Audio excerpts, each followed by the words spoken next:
Hello everyone, a very good morning to all of you. आप देख रहे हैं मेरा प्यारा सा चैनल फिजिक्स नीट जी। प्यारे बच्चों, इस चैनल से जुड़कर JEE main NEET class 11th और 12th के फिजिक्स को आप आसान तरीके से सीख सकते हैं, पढ़ सकते हैं। क्योंकि चैनल को शुरू करने का मकसद भी यही है कि हम फिजिक्स को आसान से आसान तरीके से कैसे आपको सिखा सकें, पढ़ा सकें। ठीक है। क्योंकि जब भी हम जेई मेन नीट के एस्पायरेंट से बात करते हैं, पूछते हैं उनके प्रिपरेशन के बारे में, तो बच्चों का एक ही शिकायत होता है कि फिजिक्स के कॉन्सेप्ट समझ में कम आते हैं, उसके न्यूमेरिकल्स कम बनते हैं। सो इन्हीं प्रॉब्लम को हम सॉर्ट आउट करने का कोशिश किए हैं अपने लेक्चर के माध्यम से। तो आप अगर इंटरेस्टेड हैं फिजिक्स सीखने के लिए तो हमारे चैनल के साथ जुड़िए और अपना प्रिपरेशन को और बेहतर बनाइए। तो चलिए, आज के सेशन में हम सीखेंगे क्लास 12th के फिजिक्स, जिसमें सीखेंगे इलेक्ट्रोस्टैटिक्स के। आज फर्स्ट लेक्चर को हम लोग करेंगे। तो आप हेडिंग लगा लीजिए, इलेक्ट्रोस्टैटिक्स।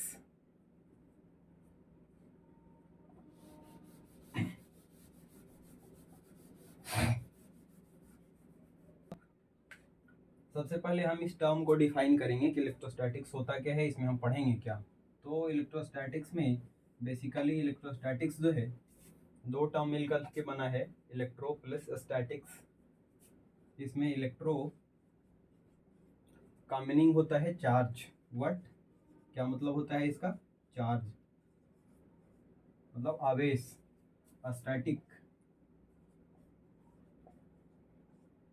स्टैटिक का मतलब होता है रुका हुआ।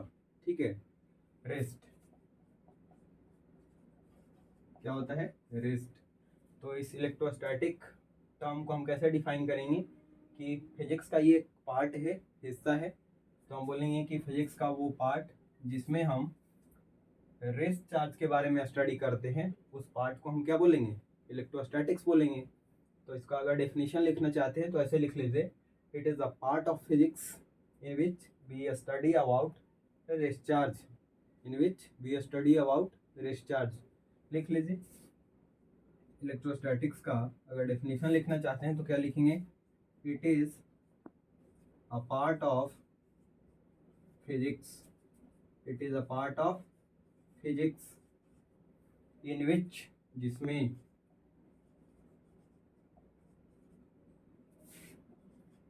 B study about rest charge. हम लोग किसका स्टडी करते हैं? रेस्ट चार्ज के बारे में, रुके हुए चार्ज के बारे में स्टडी करते हैं पूरे इलेक्ट्रोस्टैटिक्स में। ठीक है। सो इस पार्ट को बोलेंगे इलेक्ट्रोस्टैटिक्स। फिजिक्स के इस पार्ट को क्या बोलेंगे? इलेक्ट्रोस्टैटिक्स बोलेंगे। तो इस पार्ट में, पूरे इस चैप्टर में रेस्ट चार्ज का बहुत बड़ा सिग्निफिकेंस होता है, रोल होता है, इंपॉर्टेंट होता है, इंपॉर्टेंस होता है। तो सबसे पहले हम सीखेंगे चार्ज क्या है। चार्ज के बारे में थोड़ा इंट्रोडक्शन जान लें। तो इसको हम मिटा रहे हैं, आप नोट कर लीजिएगा। Charge,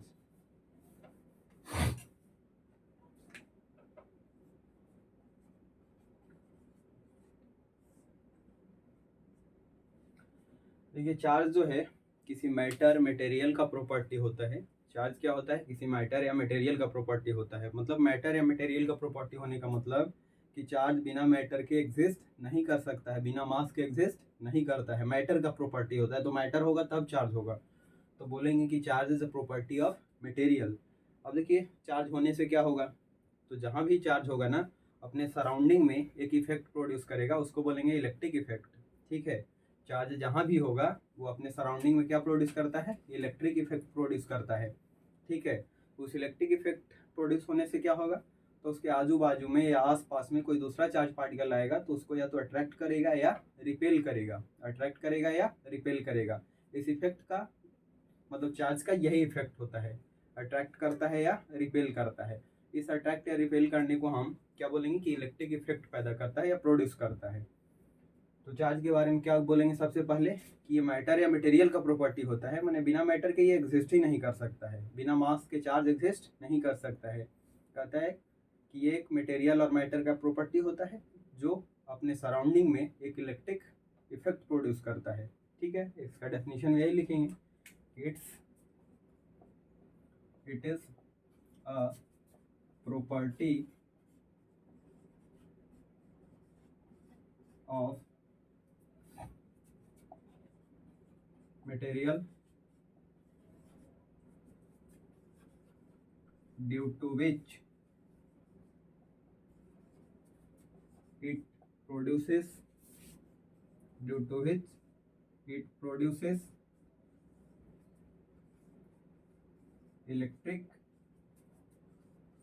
effect due to which जिसके वजह से ये क्या करता है, एक इलेक्ट्रिक इफेक्ट प्रोड्यूस करता है अपने सराउंडिंग में।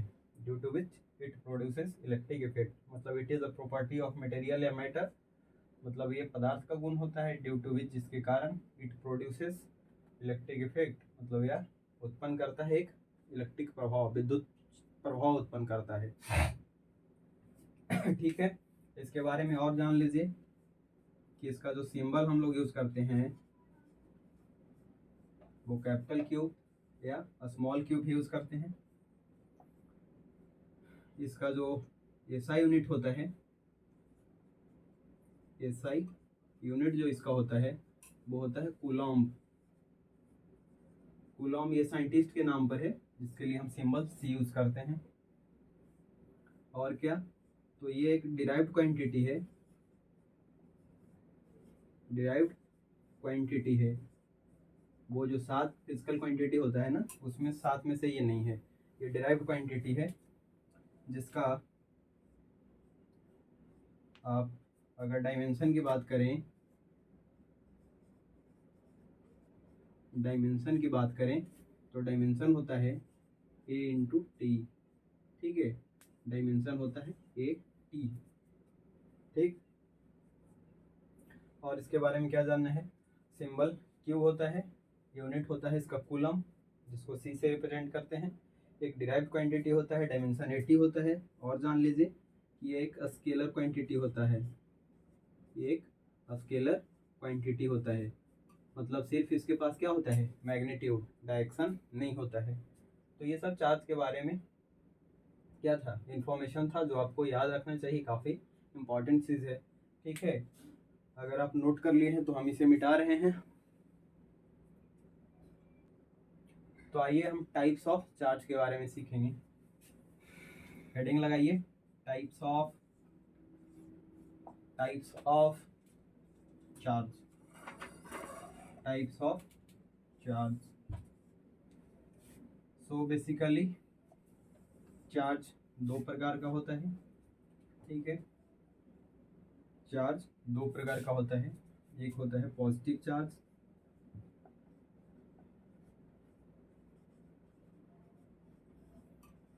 और दूसरा होता है negative charge, negative charge.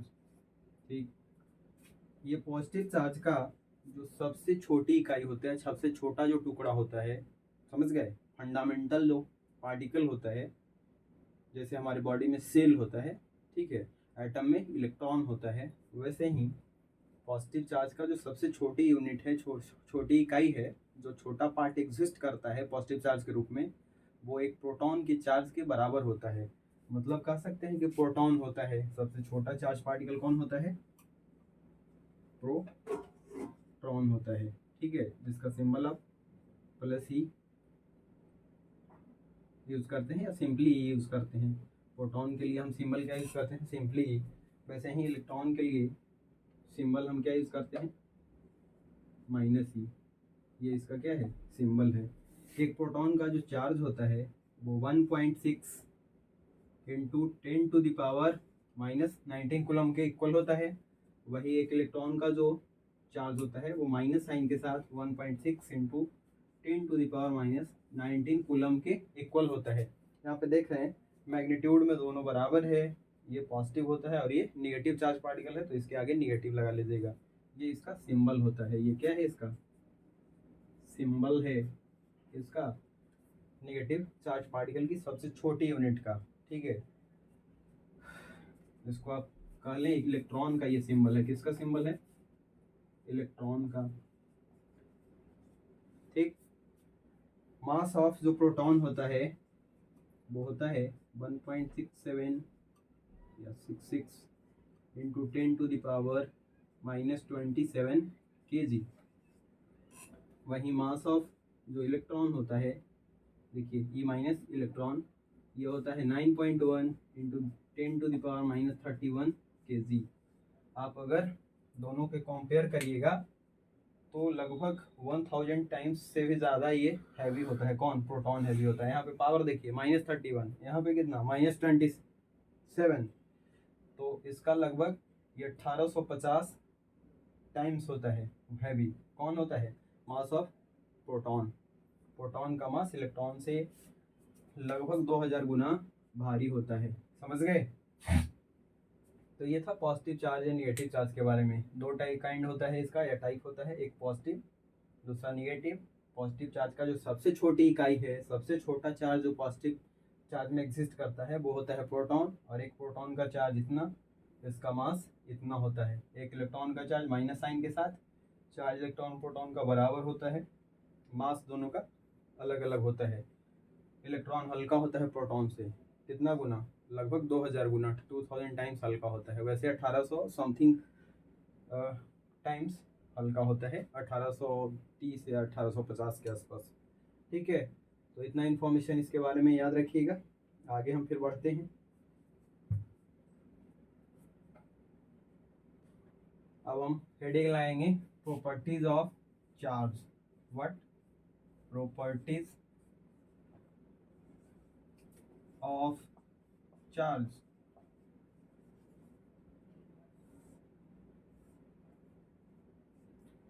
Sir अभी हम आपको दो काइंड्स बतलाए, या दो इसका टाइप बतलाए चार्ज का, कि एक होता है पॉजिटिव चार्ज और दूसरा होता है निगेटिव चार्ज।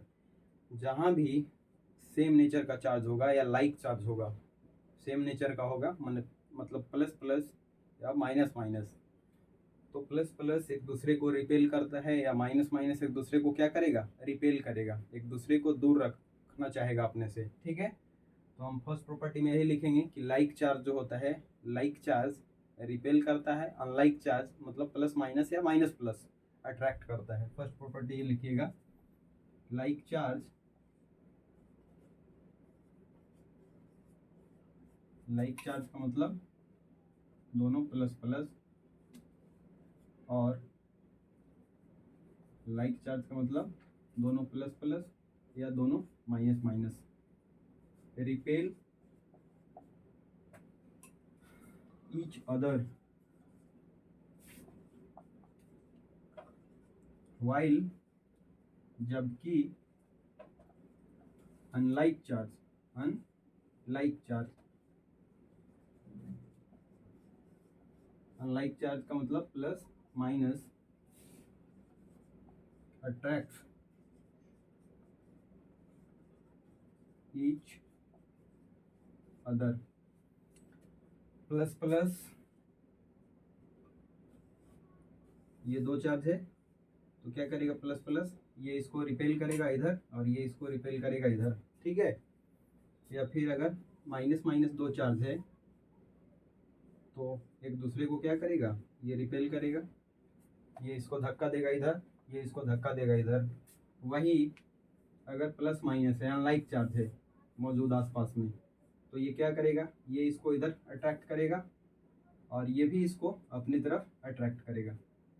अनलाइक चार्ज में क्या होगा? अट्रैक्शन होता है, ये जनरल बात है। अनलाइक चीज में अट्रैक्शन होता है, लाइक चीज में रिपल्सन होता है। ठीक है, तो इस पॉइंट को आप नोट करिए, फिर हम सेकंड पॉइंट इसका बताते हैं। सो प्रॉपर्टी नंबर 2 अब सीखेंगे। प्रॉपर्टी 1 बतलाए, like charge repel each other, unlike charge attract each other.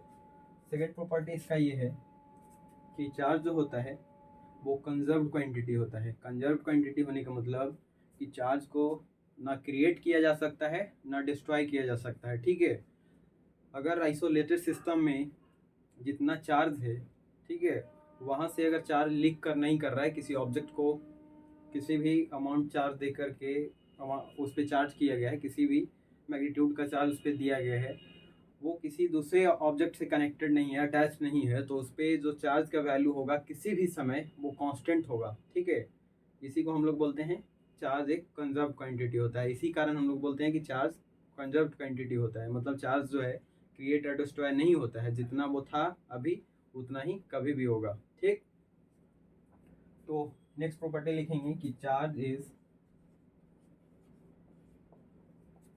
अ conserved quantity, conserved quantity. Suppose करिए एक एग्जांपल से हम आपको समझा रहे हैं। यहाँ पे ये 1 2 3 फ्लोर का ये बिल्डिंग है, ठीक है, जिसमें सपोज करिए कि इसमें 2 स्टूडेंट्स रह रहा था। किसी समय इस पे एक और सॉरी इस पे 2, इस पे 3 और इस पे 1 था, ठीक है। और बाद में ये पाया गया कि अब ग्राउंड फ्लोर पे मात्र 1 स्टूडेंट है, ठीक है, सेकंड फ्लोर पे 2 है। तो आपसे पूछा जाए कि थर्ड फ्लोर पे कितना होगा अगर ये आइसोलेटेड है। ये सिस्टम कैसा है? आइसोलेटेड है। आइसोलेटेड है मतलब यहाँ से कोई जो स्टूडेंट्स है वो बाहर नहीं जा सकता है, या फिर बाहर से कोई स्टूडेंट्स इसमें इंटर नहीं कर सकता है। ये बंद है एकदम, ठीक है, इसको बोलते हैं आइसोलेटेड। यहाँ पे ट्रांसफ़र नहीं हो सकता है किसी स्टूडेंट का, ठीक है, वो बाहर नहीं जा सकता है या कोई अंदर नहीं आ सकता है। इस केस में यहाँ पे टोटल देखिए कि टोटल स्टूडेंट कितना था? 5 1 6 था। तो अभी भी यहाँ पे 3 तो पाया गया। अभी भी जब स्टूडेंट्स यहाँ से बाहर नहीं गया है, कोई स्टूडेंट्स यहाँ पे इंटर नहीं किया है, तो अभी इस बिल्डिंग में टोटल नंबर ऑफ स्टूडेंट कितना होना चाहिए? 6 ही होना चाहिए। तो अभी भी टोटल स्टूडेंट्स कितना होगा? 6 ही होगा। उसके लिए इस फ्लोर पे कितना स्टूडेंट को होना चाहिए? यहाँ पे 1 है, यहाँ पे 2 है, तो बचा कितना? 3। टोटल 6 अगर स्टूडेंट था इसमें, तो 6 स्टूडेंट्स अभी भी होना चाहिए, ठीक है। तो यही होता है कि अगर वो सिस्टम आइसोलेटेड है, किसी से जुड़ा नहीं है, चार्ज को लीक करने का, चार्ज को फ्लो करने का कोई सोर्स नहीं है, तो आइसोलेटेड सिस्टम पे किसी भी समय जो चार्ज का वैल्यू होता है वो कांस्टेंट होता है। इसी को कारण हम इसको बोलते हैं कि चार्ज जो होता है कंजर्व्ड क्वांटिटी होता है। ये क्रिएट और प्रोड्यूस नहीं होता है, ये गायब नहीं हो सकता है जब ये आइसोलेटेड सिस्टम है। तो समझ गए? इसी को हम बोलते हैं कंजर्व्ड क्वांटिटी। इसी कारण इसको बोलते हैं कंजर्व्ड क्वांटिटी। ना तो क्रिएट कर सकते हैं ना तो डिस्ट्रॉय कर सकते हैं, ठीक है। जितना है उतना ही रहेगा किसी भी समय, ठीक है। नेक्स्ट पॉइंट नोट करते हैं, मिटाइए। चलिए प्रॉपर्टी नंबर अब 3 पढ़ेंगे।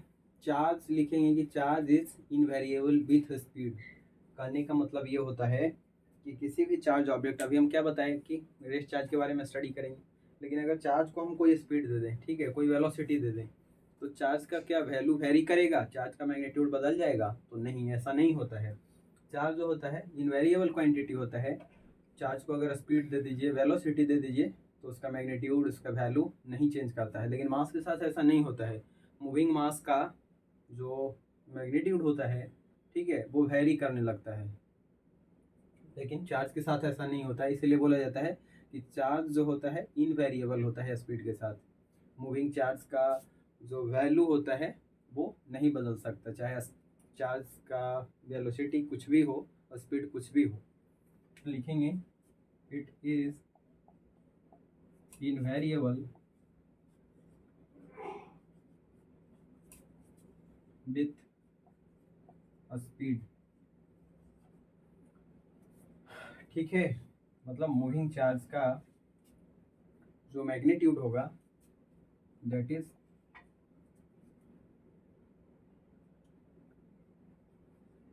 वैल्यू ऑफ मूविंग चार्ज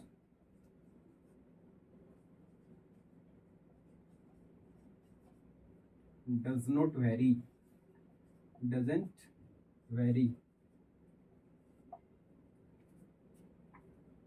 ठीक है। नेक्स्ट पॉइंट लिखिएगा कि चार्ज जो है वो क्वांटाइज्ड क्वांटिटी होता है। चार्ज क्या है? क्वांटाइज्ड क्वांटिटी है। क्वांटाइज्ड क्वांटिटी कहने का ये मतलब हुआ कि चार्ज जो है वो इलेक्ट्रॉन या प्रोटॉन के होल नंबर में एग्जिस्ट करता है। चार्ज इलेक्ट्रॉन या प्रोटॉन के होल नंबर में एग्जिस्ट करता है। जैसे आपको हम बता रहे थे कि पॉजिटिव चार्ज का जो सबसे छोटा यूनिट होता है या छोटा वैल्यू होता है वो एक प्रोटॉन के चार्ज के बराबर होता है। मतलब सबसे छोटा चार्ज पार्टिकल होता है प्रोटॉन पॉजिटिव चार्ज में। निगेटिव चार्ज में जो सबसे छोटा मैग्नीट्यूड का चार्ज होता है वो होता है इलेक्ट्रॉन। तो जब भी आप चार्ज का ट्रांसफ़र कर रहे हैं तो कम से कम किसी ऑब्जेक्ट को एक प्रोटॉन देना पड़ेगा या एक इलेक्ट्रॉन देना पड़ेगा, या उससे एक इलेक्ट्रॉन लेना पड़ेगा या एक प्रोटॉन लेना पड़ेगा। समझ गए? तो चार्ज का जब ट्रांसफ़र होता है तो होल नंबर में होगा, कभी भी फ्रैक्शन में नहीं होगा। आधा प्रोटॉन आप किसी को नहीं दे सकते हैं, किसी ऑब्जेक्ट को उससे 3/2 प्रोटॉन नहीं ले सकते हैं। इसी को बोलते हैं क्वांटाइज्ड क्वांटिटी। मतलब चार्ज का जो ट्रांसफ़र होगा इलेक्ट्रॉन या प्रोटॉन के होल नंबर में होगा, इलेक्ट्रॉन और प्रोटॉन के होल नंबर में होगा। ठीक है, तो थर्ड प्रॉपर्टी लिखिएगा, इसी को हम लोग बोलते हैं क्वांटाइज्ड क्वांटिटी।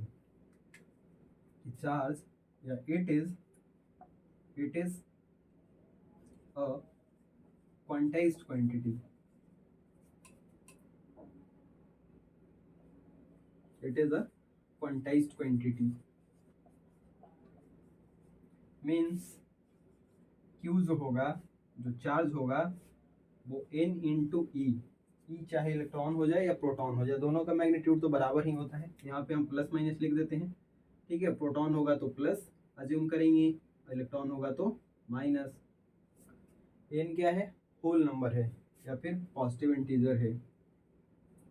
पॉजिटिव इंटीजर जो कहाँ से शुरू होगा? 1 से 2 3 डॉट डॉट। समझ गए? मान लीजिए कि किसी को हम एक इलेक्ट्रॉन दे रहे हैं तो n का वैल्यू यहाँ पे कितना रखेंगे? 1 रखेंगे, और इलेक्ट्रॉन दे रहे हैं माइनस चार्ज लेंगे। किसी को हम एक प्रोटॉन दे रहे हैं तो प्लस यहाँ पे यूज़ करेंगे चार्ज, n बराबर 1 पुट करेंगे।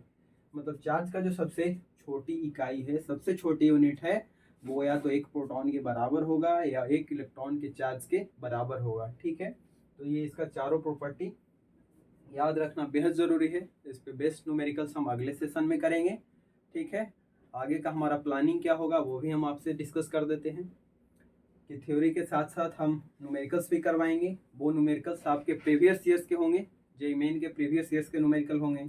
अब नीट वाले को टेंशन नहीं लेना है, जेईई मेन के प्रॉब्लम अगर प्रीवियस ईयर के कर लेंगे तो नीट का आपका ऐसे ही हो जाएगा। ठीक है, तो उसका जो टफ प्रॉब्लम होगा जेईई मेन का वो मैं करवा दूंगा, और बाकी जो मॉडरेट और इजी क्वेश्चंस हैं वो आपको प्रतिदिन करना है। जो नहीं प्रॉब्लम होगा उसको सर्कल करके रखिएगा, फिर थ्योरी को एक बार और रिवाइज करिएगा, फिर उसको करिएगा। ठीक है, और देन 1-2 बार के बाद नहीं होता है तो आप किसी से हेल्प लीजिएगा सॉल्व करने में, या फिर सॉल्यूशन उसका देखिएगा। तो इसी तरीके से हमारा जो ये सिलसिला है, मिशन है, वो आगे बढ़ेगा। ठीक है, और हम आपको आसान से आसान तरीके से फिर इसके कॉन्सेप्ट को सिखाने का अपने लेक्चर्स में कोशिश करेंगे। आई होप आपको वीडियो अच्छा लगा होगा। अच्छा लगे तो शेयर सब्सक्राइब ज़रूर करिए हमें। ठीक है, thank you, bye bye, take care.